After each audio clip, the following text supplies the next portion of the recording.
أعوذ بالله من الشيطان الرجيم. بسم الله الرحمن الرحيم.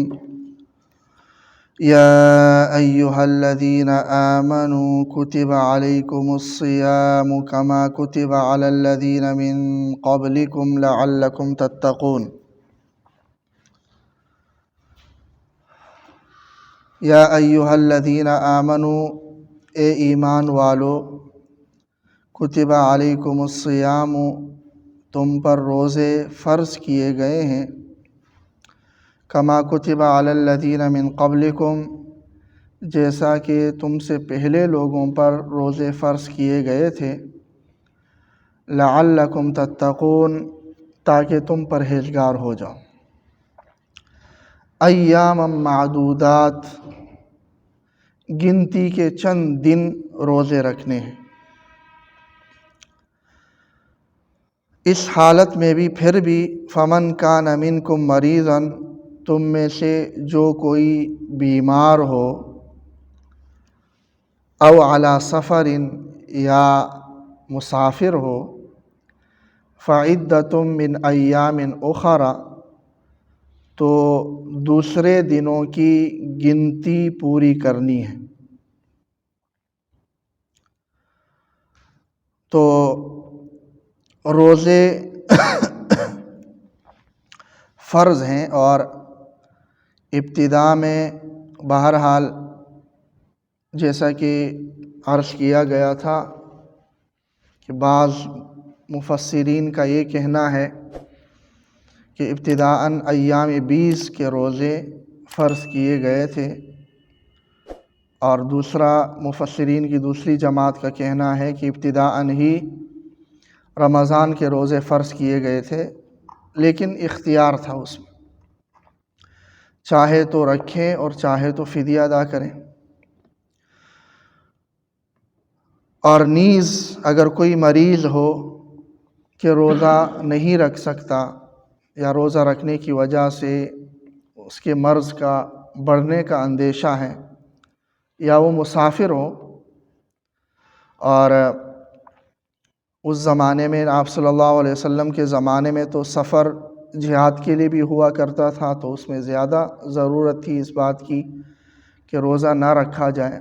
آپ صلی اللہ علیہ وسلم کے سامنے کچھ ایسے واقعات پیش آئے تھے کہ جہاں جہاد کے سفر میں کچھ صحابہ نے روزہ رکھا تھا، اور پھر ان کے لیے بڑی مشکلات پیش آئی تھی، تو آپ صلی اللہ علیہ وسلم نے صحابہ کرام کو منع کیا تھا، لیس من البر الصیام فی السفر، کہ سفر میں روزہ رکھنا یہ ٹھیک نہیں۔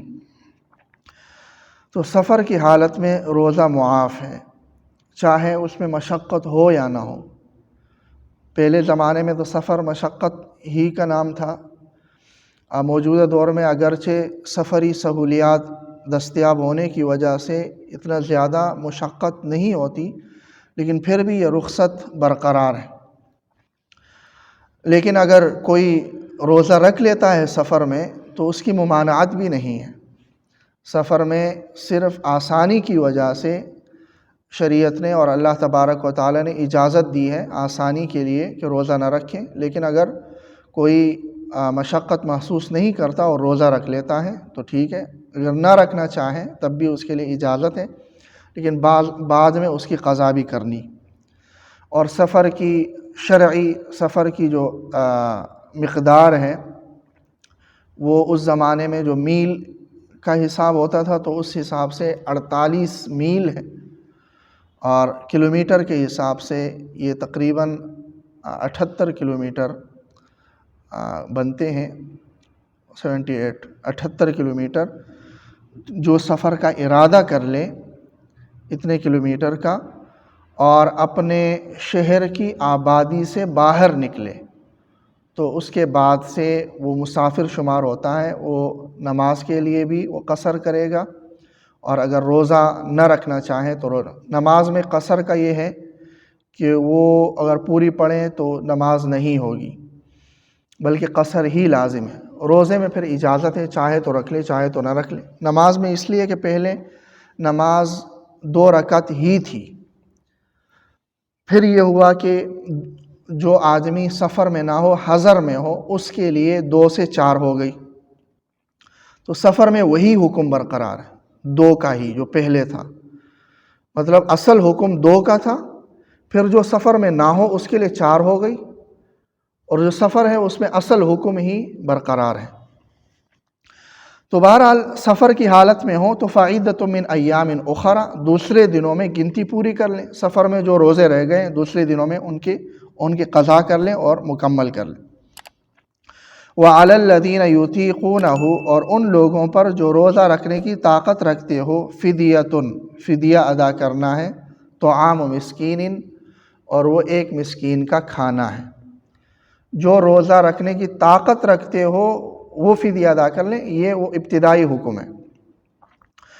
ابتداءً یہی تھا کہ اختیار تھا، چاہے تو روزہ رکھو چاہے نہ رکھو، کیونکہ روزہ ایک سخت حکم تھا، اور اس علاقے کو مدینہ منورہ کو دیکھتے ہوئے اور بھی زیادہ سخت تھا کہ وہ گرم علاقہ تھا۔ تو بہرحال اس لیے جس طرح شریعت کا ایک اصول ہے کہ تمام احکامات تدریجاً شریعت نے لاگو کیے ہیں اور نافذ کیے ہیں، اور ابتداءً ہی سے سارے احکامات لازم نہیں کیے ہیں بلکہ تدریجاً لاگو کیے ہیں، تو روزے میں بھی یہی تھا کہ شروع میں فرض کیے گئے تو اختیار بھی ساتھ میں دیا گیا کہ کوئی رکھنا چاہے تو رکھ لیں، جیسے آگے کہا گیا کہ رکھ لیے تو بہت اچھی بات ہے، بہت اچھا ہے، اس سے ترغیب دے دی رکھنے کی، لیکن اگر کوئی نہ رکھنا چاہے تو وہ فدیہ ادا کر لیں اس کا۔ اور فدیہ بیان کیا کہ طعام مسکین، ایک مسکین کا کھانا، اور اس کی مقدار یہی ہے جو صدقہ فطر کی مقدار ہے، کہ ایک روزہ کا جو فدیہ ہے وہ ایک صدقہ فطر کی مقدار ہے، اور صدقہ فطر اگر گندم کے حساب سے دینا ہے تو وہ نصف سا ہے، یعنی 2.25 سیر، اور اگر کھجور کے حساب سے دینا ہے تو پھر پورا 1 سا ہے، یعنی 3.5 سیر یا احتیاطاً 4 سیر ہی، اور کلو کے حساب سے تو 4 کلو ہی بنتے ہیں۔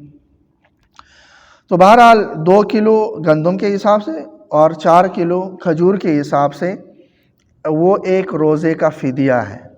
تو اگر کوئی مطلب نہ رکھنا چاہے تو فدیہ دے دے۔ یہ بہرحال ابتدائی حکم تھا فدیہ کے جواز کا، کہ روزہ اگر کوئی نہیں رکھتا تو فدیہ دے دے۔ بعد میں یہ حکم منسوخ ہوا اور اگلی آیت سے ہی منسوخ ہوا، جو اگلی آیت میں آگے آ رہا ہے۔ فمن تطوع خیرا، جو خوشی سے نیکی کرنا چاہے، فهو خیر له، تو یہ اس کے لیے بہتر ہے۔ یعنی اگر وہ روزہ رکھیں فدیہ نہ دیں تو یہ اس کے لیے بہتر ہے، فدیہ دیتا ہے تو اس کی مقدار ایک مسکین کو کھانا دے، یعنی ایک صدقہ فطر کی مقدار ہے۔ اگر کوئی زیادہ دینا چاہے تو اس سے ثواب ہے کہ اگر اس سے زیادہ دے دیں ایک روزے کے فدیے کے طور پر تو یہ بھی اس کے لیے بہتر۔ وَأَن تَصُومُوا خَيْرٌ لَكُمْ إِن كُنتُمْ تَعْلَمُونَ،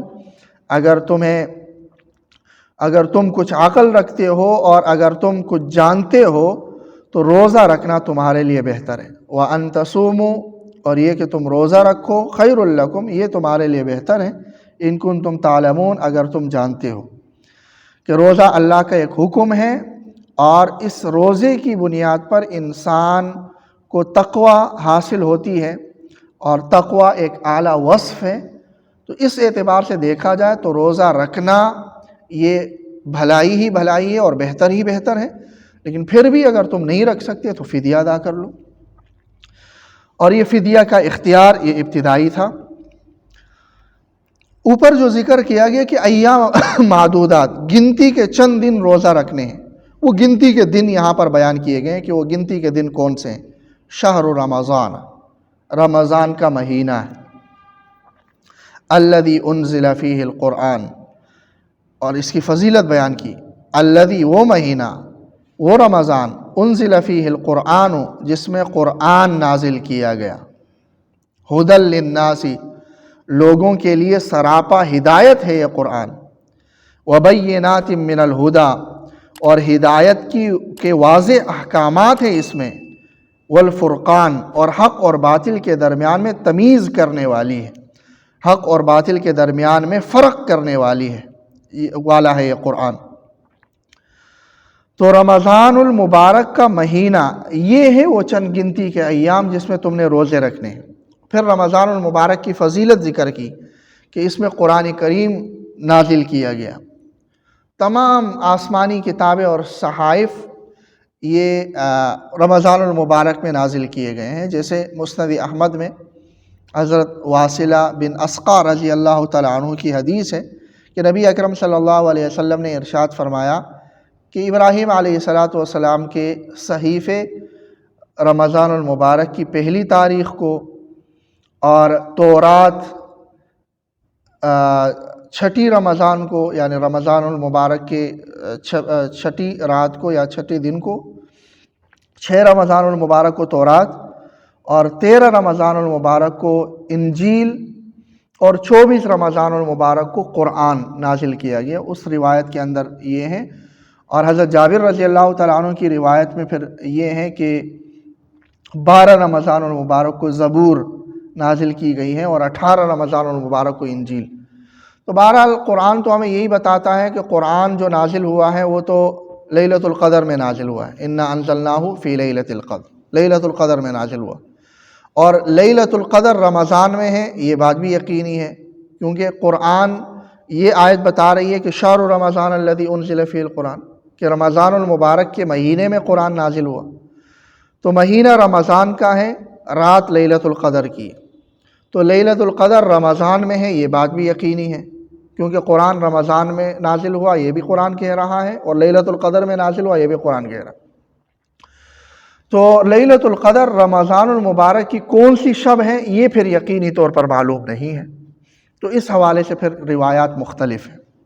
بعض روایات کے اندر لیلۃ القدر کے حوالے سے تو یہی آتا ہے کہ جو آخری عشرہ ہے اس کی طاق راتوں میں لیلۃ القدر ہے. تو ان میں سے کسی ایک رات میں. پھر پہلی جو کتابیں تھیں وہ، جیسا کہ اس پر ہم پہلے بھی تفصیلاً بات کر چکے ہیں، وہ یکمشت یکبارگی نازل ہوئی ہیں پہلی کتابیں. اور قرآن مجید پھر 23 سال کے عرصے میں وقتاً فوقتاً نازل ہوا. اور پھر قرآن کا نزول بھی 3 مرتبہ ہوا ہے.